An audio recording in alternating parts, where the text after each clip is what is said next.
করার জন্য সবচেয়ে প্রয়োজন একটি বিদ্যালয়। তোমাদের বাবা মা তোমাদের জন্ম দিয়েছে, লালন পালন করেছে, কিন্তু তোমাদের জীবনের স্বপ্ন বাস্তবায়নের জন্য তোমাদের শিক্ষক, তোমার পরিবার, তোমার পরিবেশ সবকিছু নির্ভর করবে তোমাদের একটি সুন্দর জীবনের জন্য। তোমরা আজকে শিক্ষক মানুষ গড়ার কারিগর, এটা যেমন সত্য, আজকের শিশু আগামী দিনের কর্ণধার, এটাও তেমনি সত্য। একে অপরের সঙ্গে তোমরা সংযুক্ত।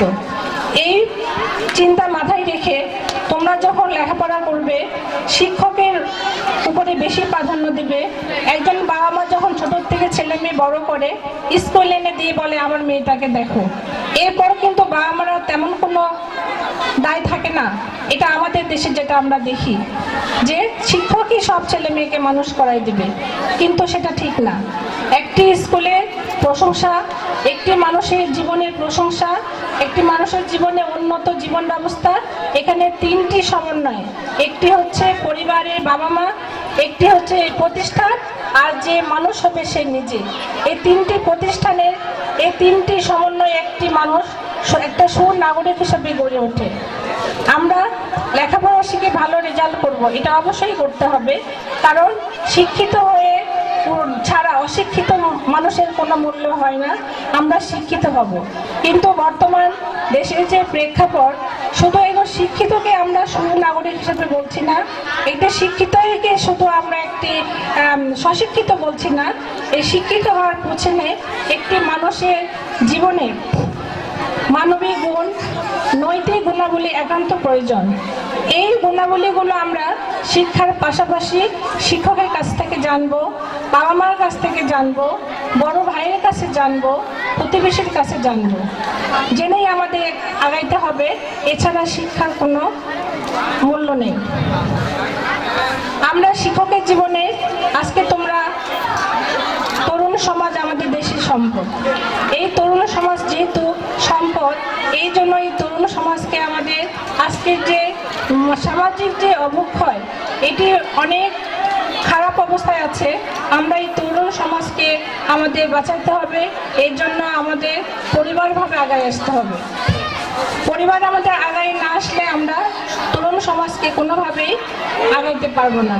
এর জন্য আমাদের ধর্মীয় যে ধর্মে আছে না কেন, সেই ধর্মের প্রেক্ষাপটে আমাদেরকে ধর্মীয় অনুশাসন মেনে নিয়ে আমাদের ছেলে মেয়ে মানুষ করতে হবে, এবং আমাদের এটা দেখাশোনা করতে হবে। আমার ছেলে কলেজে যাচ্ছে, আমার ছেলে স্কুলে যাচ্ছে, আমার মেয়ে পড়তে যাচ্ছে, কোথায় যাচ্ছে, কার সঙ্গে মিশছে, এটা আমাদের সুন্দরভাবে খেয়াল রাখতে হবে। তবেই না আপনাদের ছেলে সুন্দরভাবে মানুষ হবে।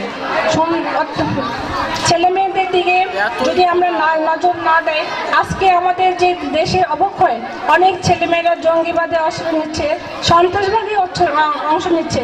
এরা কারা? এরা তো আমাদেরই সন্তান। যে ছেলেমেয়েরা বাবা মা ছোট থেকে পেটে ধরে মা মানুষ করছে, বাবা মা সমস্ত অর্জন ছেলের হাতে তুলে দিচ্ছে, আমার ছেলে বড় মানুষ হয়ে আসবে, কিন্তু আমরা তাকে কি ছেলে মানুষ পাচ্ছি নাকি লাশ হয়ে ফিরে আসতেছে? এটি আমাদের ব্যর্থতা, আমাদের প্রতিটা বাবা মার ব্যর্থতা। তো আমরা আজকে দেশের এই চিন্তা করে আমরা ছেলে মেয়েদের দিকে নজর দিব, আগলায় আসবো। অনেক সময় শেষ হয়ে গেছে, সবাই ক্লান্ত। তোমরা যেভাবে নাচ গান করলে এখন আর ধৈর্য ধরার মতো কিছু নেই, তোমরা অবশ্যই এখন ক্লান্ত হয়ে গেছো। তো আমি আজকে শিক্ষার্থীদের জন্য বলছি যে তোমরা পরীক্ষা কয়েকটা দিন আছে, পরীক্ষা শুরু এবং শেষ, নিজের শরীরের মতো নজর দিবা এবং অনিয়ম কিছু করবা না। মোট কথা পরীক্ষা যেমনই দাও, যে প্রস্তুতি তোমাদের হয়েছে এর উপর আর কোনো কিছু করার নেই। যেটি কি হয়েছে শুরু থেকে শেষ পর্যন্ত তোমরা পরীক্ষাটা শেষ করে যেন ঘরে আসতে পারো, জীবনের একটা বছর যেন কোনো অনিয়মের জন্য নষ্ট না হয়, সেই দিকে খেয়াল রাখবে। এটা তোমরা ভালো থাকো, সুস্থ থাকো।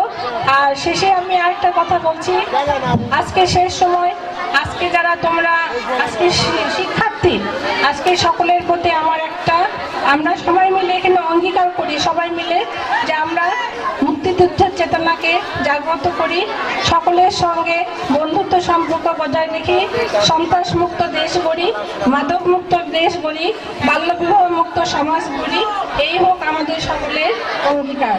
আর শেষে একটা কথা না বলেই না, আমাকে যখন প্রথম প্রধান অতিথি করা হলো আমি খুব খুশি হলাম, আনন্দ পেলাম। কিন্তু আজকে এই স্কুলে যত সমস্যার কথা আমাদের প্রধান শিক্ষক বললো, এখন আমার মনে হয়েছে আমি প্রধান অতিথি না হলেই বোধহয় ভালো করতাম, কারণ এত বড় দায়িত্ব আমি কিভাবে পালন করব। তারপরও আমি কথা দিচ্ছি, আপনাদের প্রতিষ্ঠানের কোনো যে সমস্যা লিখিত আকারে আমাকে দিবেন।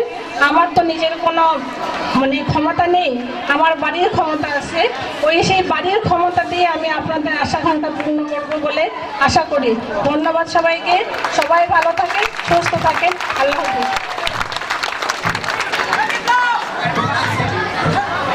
ধন্যবাদ। আজকে প্রধান অতিথি উনি মূল্যবান আমাদের কথা বললেন। আমরা সকলেই ওনার বক্তব্যে আমরা খুশি, কি খুশি কিনা?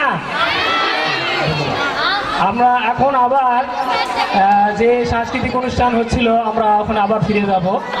আমরা এখন আবার এখানে এই আলোচনাটা শেষ করছি। আল্লাহ হাফেজ।